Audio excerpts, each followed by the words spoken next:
అందరూ ఎలా ఉన్నారు? బాగున్నారా? నేను బాగున్నాను ఫ్రెండ్స్. ఇదైతే నేను ఇవాళ పప్పు పులుసు చేద్దాం అనుకుంటున్నాను. సో పప్పు వేయించి పెట్టేసుకున్నాను. వేయించిన పప్పుని తగినన్ని నీళ్లు పోసేసుకున్నాను, పసుపు వేసేసుకున్నాను, కొంచెం నూనె కూడా వేసేసాను సో దట్ తొందరగా ఉడికిపోతుందని. సో నేను ఒక పెద్ద గ్లాస్తో తీసుకున్నాను అనమాట పప్పుని. సో దానికి తగినన్ని నీళ్లు పోసేసాను, ఉప్పు పసుపు వేసేసాక ఇప్పుడు నేను మనకి పప్పు పులుసు అంటే ఉల్లిపాయలు అలాగే టమాటోలు అని తెలుసు కదా, సో అవి వేసేసాను.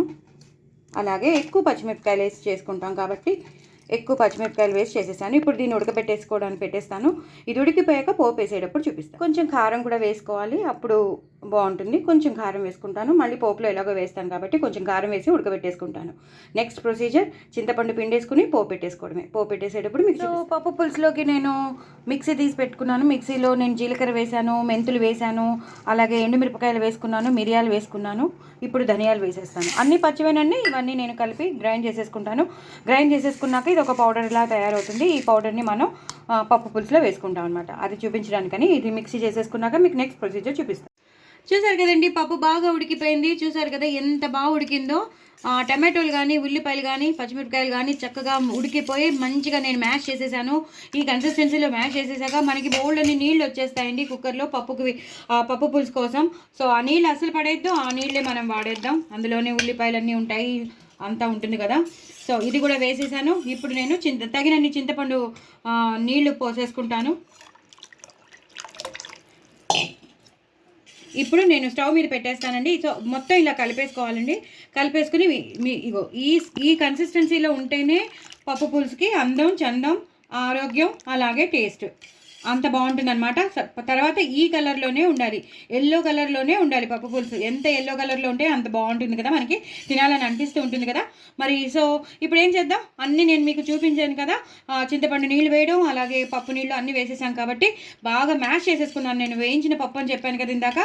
సో వేయించిన పప్పు ఏమో మంచి వాసన వస్తుందండి. పప్పు పులుసు మాత్రం గుమ్మగుమ్మలు ఆడిపోతుంది. లాస్ట్ ఇంగ్రీడియంట్ మీకు సీక్రెట్ వేసేటప్పుడే మీకు చూపిస్తాను, ఓకేనా. సో ఇది ఇప్పుడైతే నేను స్టవ్ మీద పెట్టేసుకుంటాను. బాగా మరిగిపోవాలి, మంచి బాయిలింగ్ పాయింట్ రావాలి, బాగా ఉడుకు రావాలి. ఉడికొచ్చాక అప్పుడు నేను మీకు అప్పటిలోపల ఏం వేయాలో నేను మీకు చూపిస్తాను. పప్పు పులుసు బాగా మరిగిపోతుందండి. ఎంత బాగా మరిగిపోతుందో మంచి వాసన వస్తుందండి. ఇప్పుడు నేను మీకు ఇందాక పప్పు పులుసులోకి నేను ఒక పౌడర్ గ్రైండ్ చేసుకుంటానని చెప్పాను కదా, అది మీకు ఏం చేయాలో కూడా చూపించాను. ఆ పౌడర్ వేసేసుకుంటాను. ఇంకా ఏది వేయట్లేదు, ఎలాంటి సాంబార్ పౌడర్ అక్కర్లేదు, ఎలాంటిది ఇంకేమీ వేయక్కర్లేదు. జస్ట్ ఇదే ఎక్కువ. అలాగే కొంచెం ఆవాల మెంతుల పొడి మాత్రం వేస్తాను.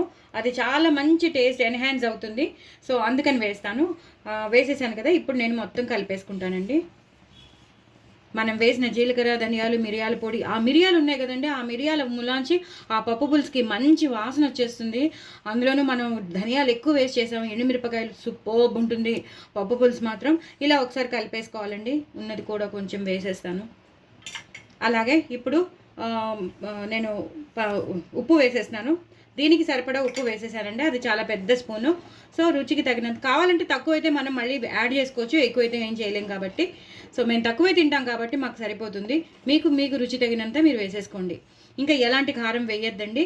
సో ఉప్పు కూడా అన్నీ వేసేసుకున్నాం కదా. ఇప్పుడు మరుగుతున్నప్పుడే మనం ఎప్పుడైనా సరే కరివేపాకు, కొత్తిమీర వేయాలి. అప్పుడు ఏమవుతుందంటే ఆ కరివేపాకుది, కొత్తిమీరది ఫ్లేవర్ మొత్తం ఆ పప్పు పులుసుకి పట్టేస్తుందండి. సో ఎప్పుడైనా సరే మరిగేటప్పుడు వేసేసేయాలి. సో లాస్ట్లో మనం ఎలాగో గార్నిష్ చేసేటప్పుడు మళ్ళీ వేస్తాం అనుకోండి, బట్ ఇప్పుడు మాత్రం కొంచెం వేసేసుకోవాలి. అయిపోయింది కదా. ఇప్పుడు కొంచెం పంచదార. పప్పు పులుసు అంటే పంచదార. ఎంతమంది పంచదార వేస్తారు లేదా బెల్లం ముక్క వేస్తారో చెప్పండి. చాలామంది, కొంతమంది వేసుకోరేమో, కానీ నేను చెప్పేది ఏంటంటే కొంచెమైనా బెల్లం ముక్క కానీ పంచదార కానీ వేస్తే చాలా చాలా టేస్ట్ ఎన్హాన్స్ అవుతుంది. అసలు పప్పు పులుసు అంటేనే అలా ఉంటుందన్నమాట. లేకపోతే మామూలు సాంబార్ లాగా మామూలు వేరే దాంట్లో ఉంటుంది. ఆ పులుపు ఉంటే మాత్రం, కొంచెం ఆ తీపి ఉందే లేదు అన్న తీపి ఉంటే మాత్రం పప్పు పులుసు అదిరిపోతుంది అనమాట.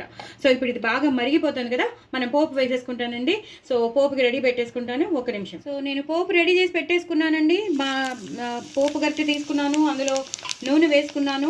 ఆవాలు, జీలకర్ర, ఎండుమిరపకాయలు, వెల్లుల్లిపాయలు లేనిదే పప్పు పులుసు ఇన్కంప్లీట్ అనే చెప్పాలి. మనకి రైతా అలాగే ఆనియన్స్ లేనిదే బిర్యానీ ఎలా ఇన్కంప్లీటో అలాగా వెల్లుల్లిపాయలు లేనిదే పప్పు పులుసు ఇన్కంప్లీట్. సో ఇవి వేసుకోవాలండి, ఆవాలు, జీలకర్ర, ఎండుమిరపకాయలు. వెల్లుల్లిపాయలు ఎక్కువ వేసుకోవాలి. చక్కగా తొక్క తీసేసాను, అవి హాఫ్గా కట్ చేసేసాను. మంచి ఫ్లేవర్ వచ్చేస్తుంది వేగుతుంటే. ఇప్పుడు ఇంగువ దగ్గర కూడా అస్సలు మీరు వదిలిపెట్టద్దు. ఎందుకంటే ఆ వెల్లుల్లిపాయలు ఆ ఇంగువ ఫ్లేవర్ ఆ పోపులో అదిరిపోతుందండి. ఎక్కువ వేసుకోవాలి. నేను చెప్పేది ఏంటంటే ఎప్పుడైనా సరే పోపులో ఇంగువ ఇలాంటి సాంబార్స్ కానీ పప్పు పులుసు కానీ చారులో కానీ పప్పులో కానీ వేస్తే చాలా చాలా టేస్ట్ ఎన్హాన్స్ అవుతుంది, రెట్టింపు అయిపోతుంది. మనం అనుకున్న దానికన్నా మనం ఏం చేయాలనుకున్నామో దానికన్నా ఎక్కువ మనకు వచ్చేస్తుంది. అలాగే ఇప్పుడు ఇంగువ కూడా బాగా వేగిపోయింది. ఇప్పుడు నేను కరివేపాకు వేసుకుంటానండి.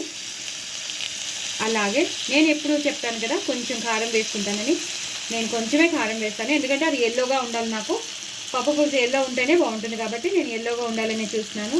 సో ఇది బాగా వేగిపోయాయి, వెల్లుల్లిపాయలు కానీ అన్నీ బాగా వేగిపోయాయి.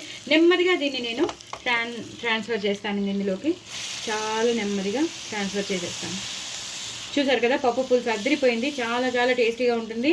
ఇప్పుడు అసలైన ఇంగ్రీడియంట్ మీకు చెప్తానన్నాను కదా, అది కొబ్బరి పప్పు పులుసు అదిరిపోతుంది. లాస్ట్లో మాత్రం కంపల్సరీ కొబ్బరి సన్నగా తురుముకున్నది వేయండి. మిక్సీలో గ్రైండ్ చేసింది కాదు, తురుముకున్నది వేస్తే ఏమవుతుందంటే మీరు అంతా అయిపోతుంది కదా, అవి పైకి తేలుతూ ఉంటాయి అన్నమాట.